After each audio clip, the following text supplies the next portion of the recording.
First of all, thank you for coming. Yeah, thank you so much for inviting me. So my first question is about your journey, your background, from where you did schooling, your graduation, and with which subject. So I did most of my schooling till 8th class in Kolkata, and I completed my 10th and 12th from Sanskriti School in Delhi. After that, I did my graduation in electrical engineering from IIT ISM Dhanbad. That I completed in 2020. So why did you choose civil service? Actually, my father is a civil servant. He's from the 95 batch. So I've always been around civil servants. I've seen his career very closely. I've observed the highs and lows and what all aspects it has to offer. And especially because I have always been fascinated by the fact that you get to be in decision-making roles throughout your career, especially from the start. So that is something which attracted me quite a lot. And in the next 20-25 years, which is crucial for India's development, and it is when India will gain 100 years of independence. I thought this is a very good platform if I could contribute something. And that is why, on a very holistic level, considering everything, I decided to prepare for the exam and join the services. In which field do you like to work most? I think if given an opportunity, I would love to work in the education sector, because I genuinely do believe that education is something which can really lift a person from whatever their current circumstances to the highest echelons of whatever it is that they desire. So education sector, especially in the primary level, at the ground level, is something I would love to make some sort of contribution. Which cadre do you prefer? Actually, I filled my preferences in such a way that I get Bihar cadre. I am originally from Bihar, but it completely depends on the vacancies and how DOPT shuffles all the officers. So it is a very complex process, but if I would be given a chance to serve in Bihar, I would be very fortunate. So now my question is about prelims preparation. How you did your prelims preparation? Basically, just all the standard books which people usually read. So I've shared all my resources and book list on Modit Jain sir's platform in a blog. So you can refer to that if you want to know the book list. And my basic mantra was to revise more and read less. Whatever, for example, for every subject, I would read only one book, and I would revise it very oftenly. And I gave mock tests. So that was my entire crux of prelims preparation. And I relied a lot on PYQs. So what UPSC has asked in the past, I analyzed them really well, even the options, the options which are not answers. So I made notes out of them as well. And I used to revise the UPSC PYQs 15 days before the exam, so that I get accustomed to the language which UPSC is asking, the questions which they are asking more, and these sort of things. So it was mostly I read less, I revised more, and a lot of emphasis on practice, especially in prelims. Sir, did you did prelims and mains preparation combined or at different means post prelims and mains? I think it is integrated for most part of your preparation, because if you're studying a subject like modern history or geography or even polity, so you're studying both prelims and mains related things at the same time. So there is no hard and fast differentiation there. It's just that how you use the same content differently in prelims and then in mains.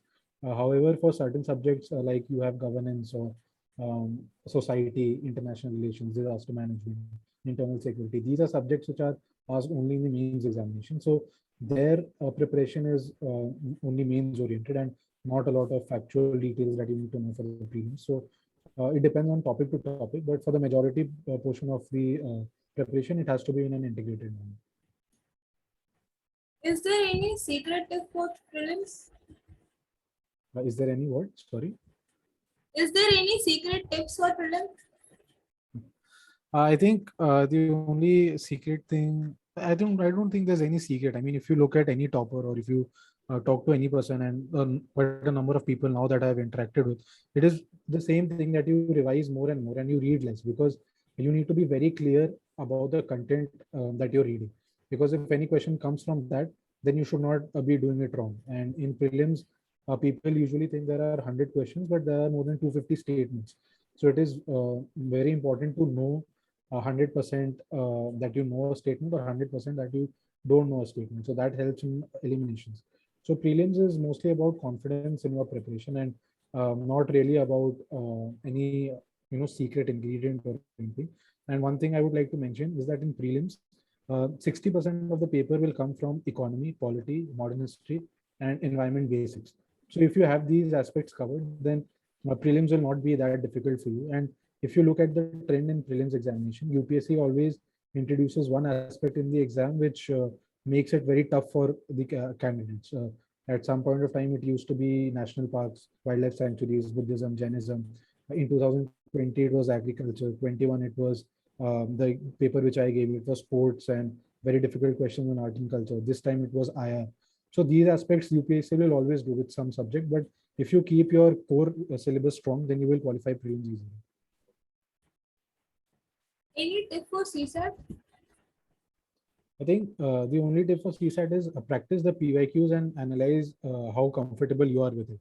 So if you are facing any problem with CSAT, it is always advisable to study it, prepare it for the exam, and not have that inhibition to prepare for CSAT, because CSAT is getting tougher by the day, and it would be detrimental if you qualify GS1 and not CSAT. So you have to analyze your preparation on your own, what you're weak at, what are your strengths, and what UPSC is asking more.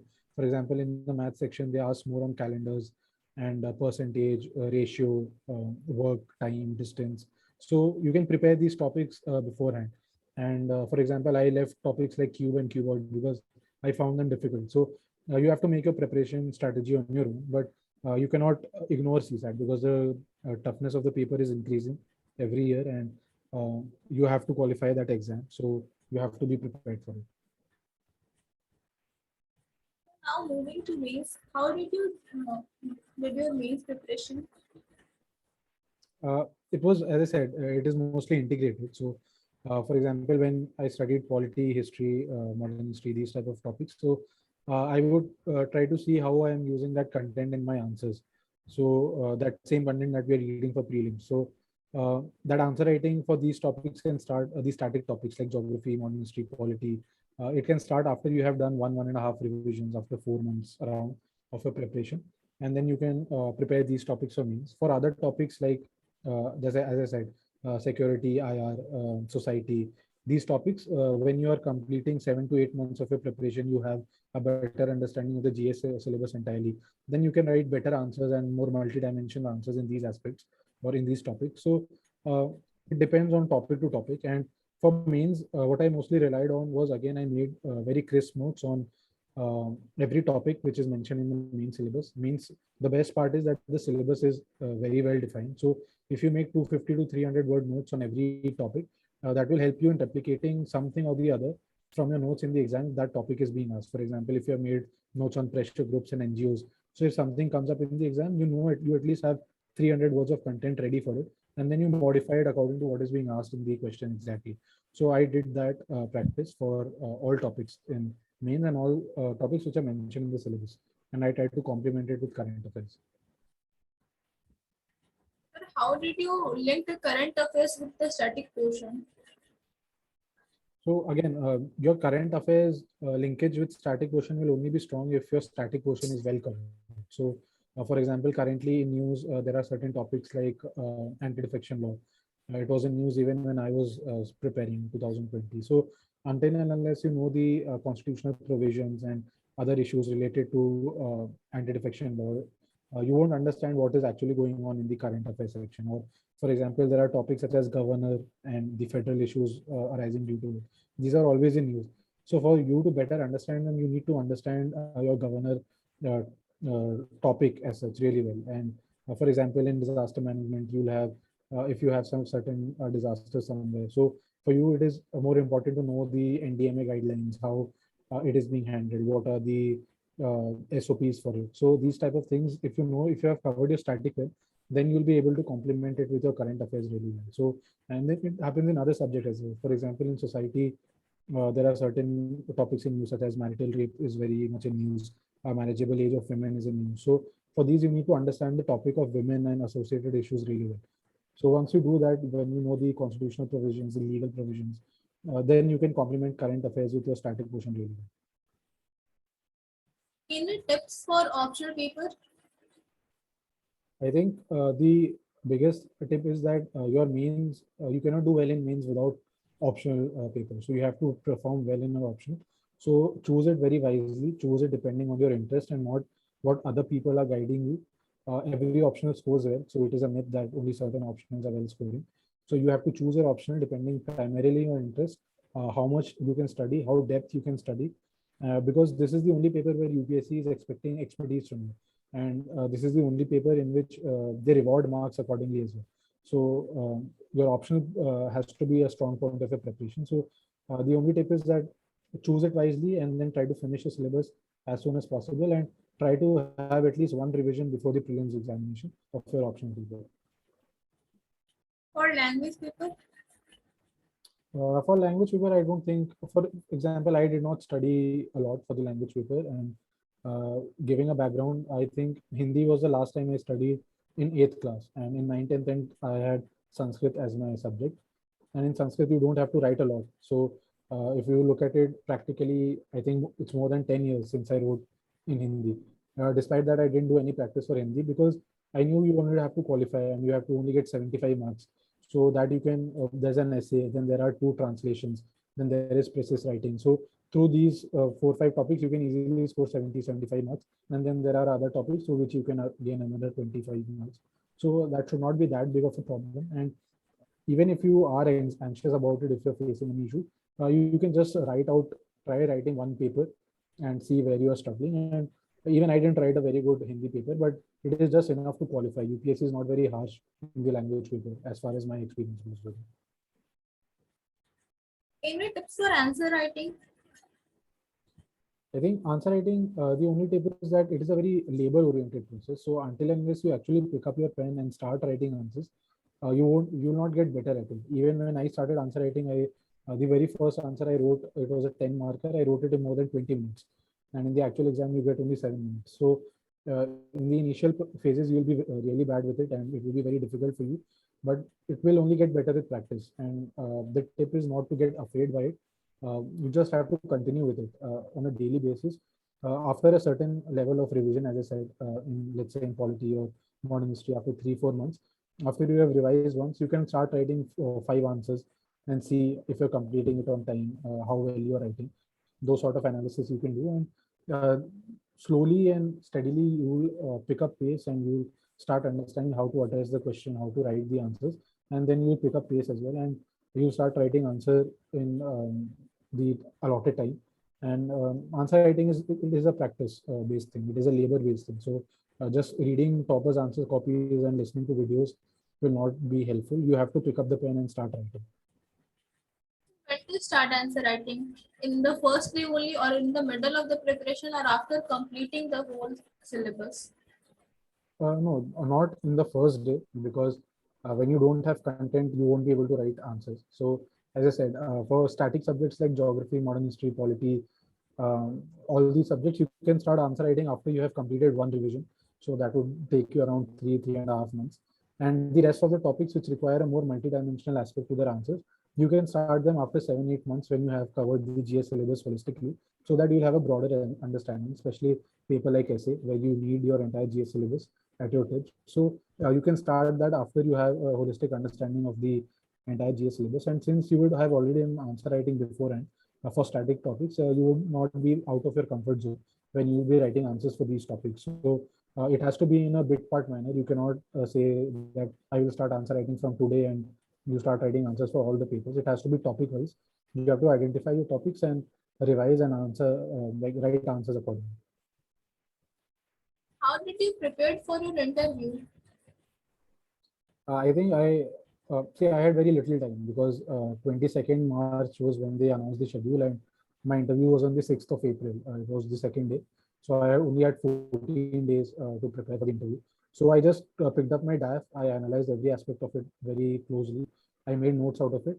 And for current affairs, I was already reading the Indian Express, and I added the Hindustan Times for local news.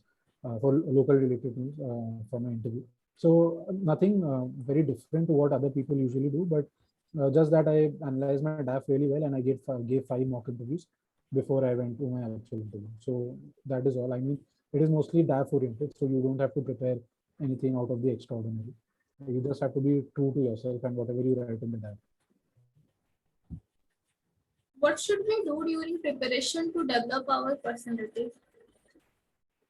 I think I think there's not a lot that people actually do which can help with personality development, to be very honest, because if you're studying 8 to 10 hours a day, it is really difficult to pick up something and change your personality, which has which has developed over the last 20-25 years. So I think in your preparation days of what I believe is that you should focus more on clearing the means. Personality test is something you will prepare for, and this time we didn't have a lot of time because of the COVID schedule, but you usually get 2.5 months, even if your interview is on the very first day. So that much amount of time is quite enough to prepare for the personality test. So I don't think you should worry too much about the interview while you're preparing for the examination as such. You should prepare for prelims and mains, and the interview stage is something you will take care of, especially if you have qualified the mains examination. So you'll understand how to approach it. So you should not really worry about it during your preparation days. Sir, were you active on social media during your preparation? Not really. Actually, I was not on social media as such before. So I was only on Facebook. I was not on other social media platforms. And I had deactivated Facebook because I wasn't using it anyway. So I was not very active on social media. I just used YouTube to just follow my hobbies, see a few videos, and even solve a few doubts if I used to have. After my results, I have been more active on social media. So for example, earlier I didn't have an Instagram account. Now I have one, and I reactivated my Facebook account. So, but not during the preparation days. During those time, it was mostly deactivated. Any tips for school going students who are preparing for UPSC? I think for school-going students, you should enjoy your school time and then focus on at least getting into a good college, into whatever stream that you want to pursue, and then take even college academics seriously. And when you get into college, and if you have decided that you want to give the civil services examination, then you should focus on your option in the first 2 years of your graduation. And during your final year or third year, you can start orienting your preparation towards GS subjects. But all in all, I would say that 12th is way too early to prepare for the civil services examination. You should prepare more for your boards and other relevant examinations for that point of time, and try to get into a good college or clear whatever examination is more pertinent for them during those days, because civil services exams you need to be a graduate, and uh, it's important to have graduation from a respectable institution or from a place of your choice, because UPSC, it's not a guarantee. So if it doesn't work out well, then at least you will have a good backup plan in any case. So I would suggest them not to worry too much about the UPSC exam if you're in your school days. Any tips for, sorry, any last message for aspirants? I think my only message for people who are preparing for the exam is not to prepare just to gain knowledge. I think your preparation should be very exam oriented. If internal security is being asked for 25 marks, that doesn't mean that you start studying a book about internal security. You just have to know enough to write answers in the exam. So keep your preparation very exam oriented, and study less, but revise it so much more number of times as much as you can, and so that you can recall that in the examination, and be a little chilled out. You don't have to be very, you don't have to study 15 hours a day. 8 to 10 hours a day of preparation is enough. So uh, just don't have to worry too much. You do your job, and if it is meant to happen, it will happen. You don't have, just don't worry too much about the level of the examination, is what I would suggest. Anything left which you want to be? Sorry, anything? Sorry. Any question left by me which you want to share with aspirants? No, I think it was pretty well covered. Optionals, mains, prelims, interview. So, as far as the exam is concerned, I think all relevant points were covered well. So, I don't really think any question is left. Thank you. Thank you. Thank you so much for the opportunity.